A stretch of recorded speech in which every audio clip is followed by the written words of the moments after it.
தினம் ஒரு தேவ அதிகாரம். மார்க்கு எழுதிய நற்செய்தி அதிகாரம் 12 இறைவசனம் 1 முதல் 44 முடிய. கொடிய குத்தகைக்காரர் உவமை. இயேசு அவர்களிடம் உவமைகள் வாயிலாக பேசத் தொடங்கினார்.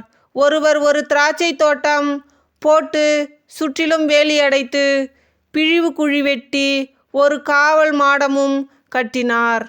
பிறகு தோட்ட தொழிலாளர்களிடம் அதை குத்தகைக்கு விட்டுவிட்டு நெடும் பயணம் மேற்கொண்டார். பருவகாலம் வந்ததும் அத்தோட்ட தொழிலாளர்களிடமிருந்து திராட்சை பழங்களை பெற்று வருமாறு ஒரு பணியாளரை அவர் அனுப்பினார். ஆனால் அவர்கள் அவரை பிடித்து நைய புடைத்து வெறுங்கையாளராய் அனுப்பினார்கள். மீண்டும் அவர் வேறொரு பணியாளரை அவர்களிடம் அனுப்ப அவரையும் அவர்கள் தலையில் அடித்து அவமதித்தார்கள்.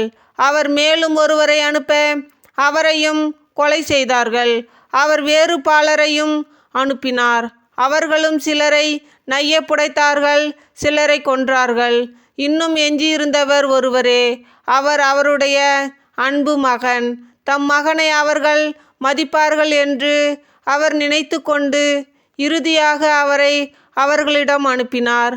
அப்பொழுது அத்தோட்ட தொழிலாளர்கள், இவன்தான் சொத்துக்கு உரியவன், வாருங்கள் நாம் இவனை கொன்று போடுவோம், அப்பொழுது சொத்து நமக்கு உறுதியாகும் என்று தங்களிடையே பேசிக்கொண்டார்கள்.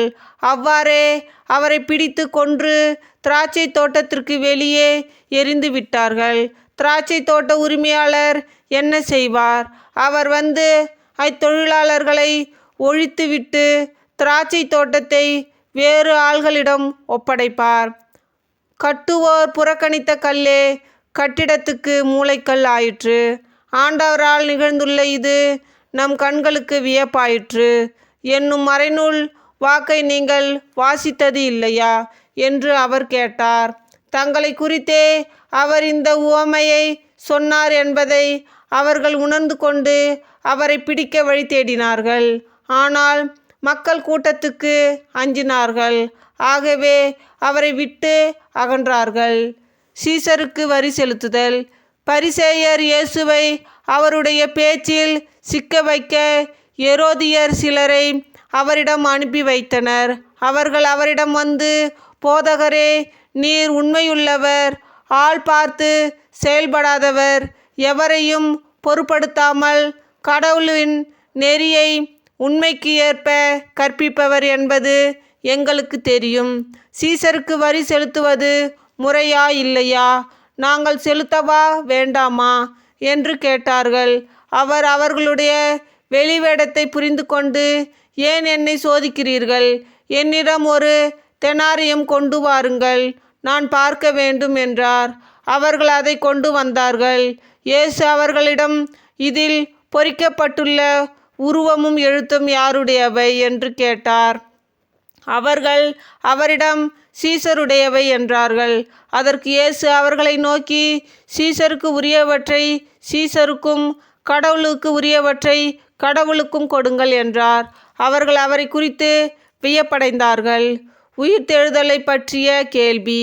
உயிர்த்தெழுதல் இல்லை என்னும் கருத்துடைய சதுசேயர் இயேசுவை அணுகி, போதகரே, ஒருவர் மகப்பேறின்றி தம் மனைவியை விட்டுவிட்டு இறந்து போனால் அவரை கொழுந்தனே மனைவியாக ஏற்றுக்கொண்டு சகோதரருக்கு வழிமரபு உருவாக்க வேண்டும் என்று மோசே நமக்கு எழுதி வைத்துள்ளார். சகோதரர் 7 இருந்தனர். மூத்தவர் ஒரு பெண்ணை மணந்து மகப்பேறின்றி இறந்தார். இரண்டாமானவர் அவரை மணந்து அவரும் மகப்பேறின்றி இறந்தார். மூன்றாவருக்கும் அவ்வாறே நிகழ்ந்தது. 7 பேருக்கும் மகப்பேறு இல்லாமற் போயிற்று. அனைவருக்கும் கடைசியாக அப்பெண்ணும் இறந்தார். அவர்கள் உயிர்த்தெழும்போது அவர் அவர்களுள் யாருக்கு மனைவியாக இருப்பார்? ஏனெனில் 7 அவரை மனைவியாக கொண்டிருந்தனரே என்று கேட்டார். அதற்கு இயேசு அவர்களிடம், உங்களுக்கு மறைநூலும் தெரியாது, கடவுளின் வல்லமையும் தெரியாது. இதனால்தான் தவறான கருத்தை கொண்டிருக்கிறீர்கள். இறந்து உயிர்த்தெழும்போது யாரும் திருமணம் செய்து கொள்வதில்லை. மாறாக அவர்கள் விண்ணக தூதரைப் போல் இருப்பார்கள். இறந்தோர் உயிருடன் எழுப்பப்படுவதை பற்றி மோசேயின் நூலில் முட்புதர் பற்றிய நிகழ்ச்சியில் இவ்வாறு வாசித்ததில்லையா? அபிரகாமின் கடவுள், ஈசாக்கின் கடவுள், யாக்கோப்பின் கடவுள் நானே என்று கடவுள் அவரிடம் சொன்னாரே. அவர் இறந்தோரின் கடவுள் அல்ல, மாறாக வாழ்வோரின் கடவுள். நீங்கள் தவறான கருத்து கொண்டிருக்கிறீர்கள் என்று கூறினார். முதன்மையான கட்டளை. அவர்கள் வாதாடி கொண்டிருப்பதை கேட்டுக்கொண்டிருந்த மறைநூல் அறிஞருள் ஒருவர் இயேசு அவர்களுக்கு நன்கு பதில் கூறி கொண்டிருந்ததைக் கண்டு அவரை அணுகி வந்து, அனைத்திலும் முதன்மையான கட்டளை எது என்று கேட்டார். அதற்கு இயேசு, இஸ்ரவேலே கேள், நம் ஆண்டவராகிய கடவுள் ஒருவரே ஆண்டவர். முழு இதயத்தோடும் முழு உள்ளத்தோடும் முழு மனதோடும் முழு ஆற்றலோடும் உன் ஆண்டவராகிய கடவுளிடம் அன்பு கூறுவாயாக என்பது முதன்மையான கட்டளை. உன்மீது நீ அன்பு கூறுவது போல் உனக்கு அடுத்திருப்பவர் மீதும் அன்பு கூறுவாயாக என்பது இரண்டாவது கட்டளை. இவற்றை விட மேலான கட்டளை வேறு எதுவும் இல்லை என்றார். அதற்கு மறைநூல் அறிஞர் அவரிடம், நன்று போதகரே, கடவுள் ஒருவரே, அவரை தவிர வேறு ஒரு கடவுள் இல்லை என்று நீர் கூறியது உண்மையே. அவரிடம் முழு இதயத்தோடும் முழு அறிவோடும் முழு ஆற்றலோடும் அன்பு செலுத்துவதும், தன்னிடம் அன்பு கொள்வது போல் அடுத்திருப்பவரிடமும் அன்பு செலுத்துவதும் எரிபலிகளையும் வேறு பலிகளையும் விட மேலானது என்று கூறினார்.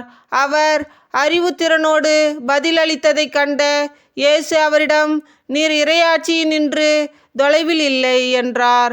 அதன்பின் எவரும் அவரிடம் எதையும் கேட்க துணியவில்லை. தாவீதின் மகன் பற்றிய விளக்கம். இயேசு கோவிலில் கற்பித்து கொண்டிருக்கும் போது மெசியா தாவீதின் மகன் என்று மறைநூல் அறிஞர் கூறுவது எப்படி? தூய ஆவியின் தூண்டுதலால் ஆண்டவர் என் தலைவரிடம், நான் உன் பகைவரை உனக்கு அடிபணிய வைக்கும் வரை நீர் என் வலப்பக்கம் வீற்றிரும் என்று உரைத்தார் என தாவீதே கூறியுள்ளார் அல்லவா?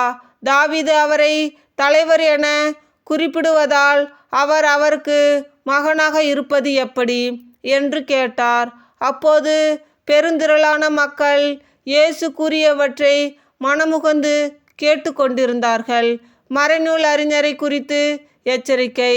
இயேசு கற்பித்து கொண்டிருந்தபோது மறைநூல் அறிஞர்களை குறித்து கவனமாயிருங்கள். அவர்கள் தொங்கல் ஆடை அணிந்து நடமாடுவதையும் சந்தை வெளிகளில் மக்கள் தங்களுக்கு வணக்கம் செலுத்துவதையும் விரும்புகிறார்கள். தொழுகை கூடங்களில் முதன்மையான இருக்கைகளையும் விருந்துகளில் முதன்மையான இடங்களையும் பெற விரும்புகிறார்கள். கைம்பெண்களின் வீடுகளை பிடுங்கிக் கொள்கிறார்கள். நீண்ட நேரம் இறைவனிடம் வேண்டுவதாக நடிக்கிறார்கள். கடுந்தண்டனை தீர்ப்புக்கு ஆளாக விரும்புகிறார்கள். இவர்களே என்று கூறினார். ஏழை கைம்பெண்ணின் காணிக்கை. இயேசு காணிக்கை பெட்டிக்கு எதிராக அமர்ந்து கொண்டு மக்கள் அதில் செப்புக்காசு போடுவதை உற்று நோக்கி கொண்டிருந்தார். செல்வர் பலர் அதில் மிகுதியாக போட்டனர். அங்கு வந்த ஒரு ஏழை கைம்பெண் ஒரு கொதிராந்துக்கு இணையான 2 காசுகளை போட்டார். அப்பொழுது அவர் தம் சீடரை வரவழைத்து, இந்த ஏழை கைம்பெண் காணிக்கை பெட்டியில் காசு போட்ட மற்ற எல்லாரையும் விட மிகுதியாக போட்டிருக்கிறாள் என உறுதியாக உங்களுக்கு சொல்லுகிறேன். ஏனெனில் அவர்கள் அனைவரும் தங்களுக்கு இருந்த மிகுதியான செல்வத்திலிருந்து போட்டனர். இவரோ தமக்கு பற்றாக்குறை இருந்தும் தம்மிடம் இருந்த அனைத்தையுமே, ஏன் தம் பிழைப்புக்காக வைத்திருந்த எல்லாவற்றையுமே போட்டுவிட்டார் என்று அவர்களிடம் கூறினார். கிறிஸ்து வழங்கும் நற்செய்தி. கிறிஸ்துவே உமக்கு புகழ். தந்தை மகன் தூய ஆவியின் பெயராலே ஆமேன்.